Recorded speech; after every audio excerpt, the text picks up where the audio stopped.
Alors aujourd'hui, on va s'intéresser à un projet qui redéfinit complètement l'ambition maritime française. Un tout nouveau porte-avions. Son nom, France Libre. Et vous allez voir, c'est bien plus qu'un simple navire. C'est un véritable symbole d'indépendance stratégique et de projection de puissance à l'échelle mondiale. Allez, on embarque. Cette phrase, elle donne tout de suite le ton. Quand on dit porte-avions français, on pense au Clémenceau, au Charles de Gaulle, des noms qui pèsent lourd, qui incarnent une certaine présence de la France sur les mers. Le France Libre, lui, ne fait pas que s'inscrire dans cette lignée, il est vraiment pensé pour la projeter loin, très loin dans le futur. Mais la grande question, c'est pourquoi se lancer dans un projet aussi colossal maintenant? Eh bien la réponse, elle tient en 2 points.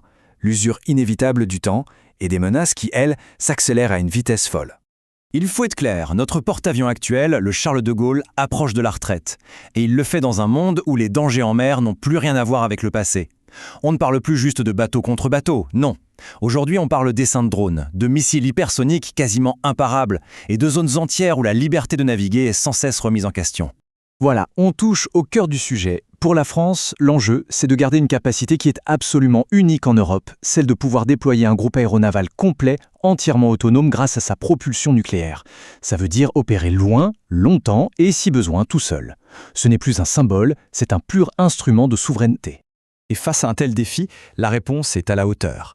Un véritable titan des mers. Passons un peu à ses caractéristiques. Accrochez-vous, les chiffres donnent le vertige. D'abord, son poids. On parle d'environ 75 000 tonnes. Pour vous donner une idée, c'est quasiment le double du Charles de Gaulle.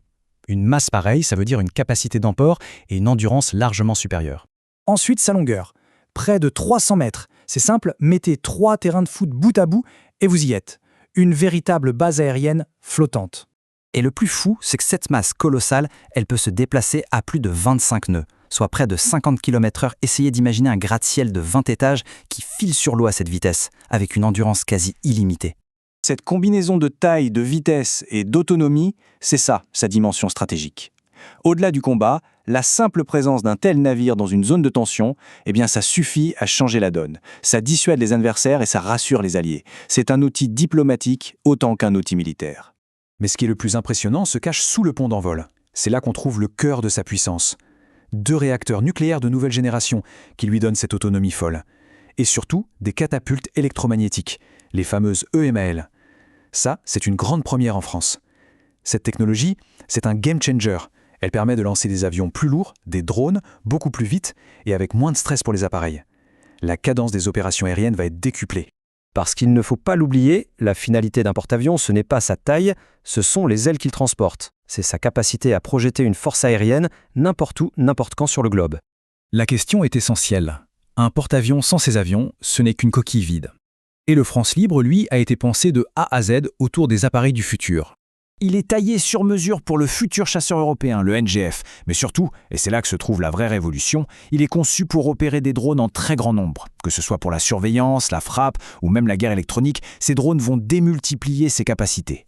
Tout a été optimisé pour ça. Des hangars plus grands, des ascenseurs ultra rapides, tout pour maintenir une cadence d'opération absolument infernale. Voilà, c'est la synthèse parfaite. On ne parle plus d'une simple plateforme de lancement, on parle d'un centre de commandement mobile, capable de coordonner en temps réel un chasseur de 6e génération avec un essaim de drone. C'est une révolution complète dans la manière de faire la guerre. Forcément, un projet d'une telle ampleur ne pouvait pas porter un nom anodin. Le choix de France Libre est tout sauf un hasard. Il est chargé d'histoire, de symboles, et il porte une vision politique très claire. Alors bien sûr, c'est un hommage direct à la résistance pendant la Seconde Guerre mondiale. Mais ce nom, c'est aussi une déclaration pour le monde d'aujourd'hui.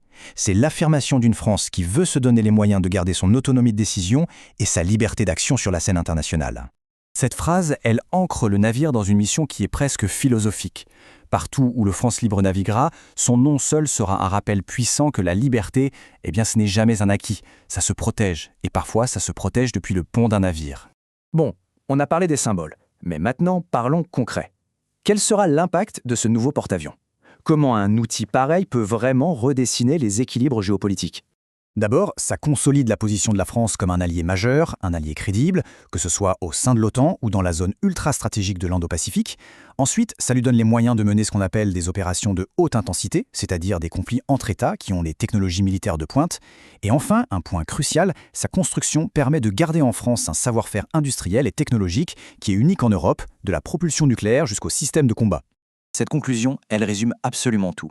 Ce navire n'est pas une réponse au passé, c'est un véritable pari sur l'avenir. Il est conçu pour faire face à des situations qu'on a encore du mal à imaginer aujourd'hui, dans un monde qui est de plus en plus imprévisible. Et c'est sur cette question qu'on va se quitter. Le France Libre est une réponse technologique, une réponse stratégique, impressionnante. Mais la nature exacte des défis qu'il devra affronter, elle, reste par définition une page blanche. Une page qui va s'écrire au fil des prochaines décennies, quelque part en haute mer.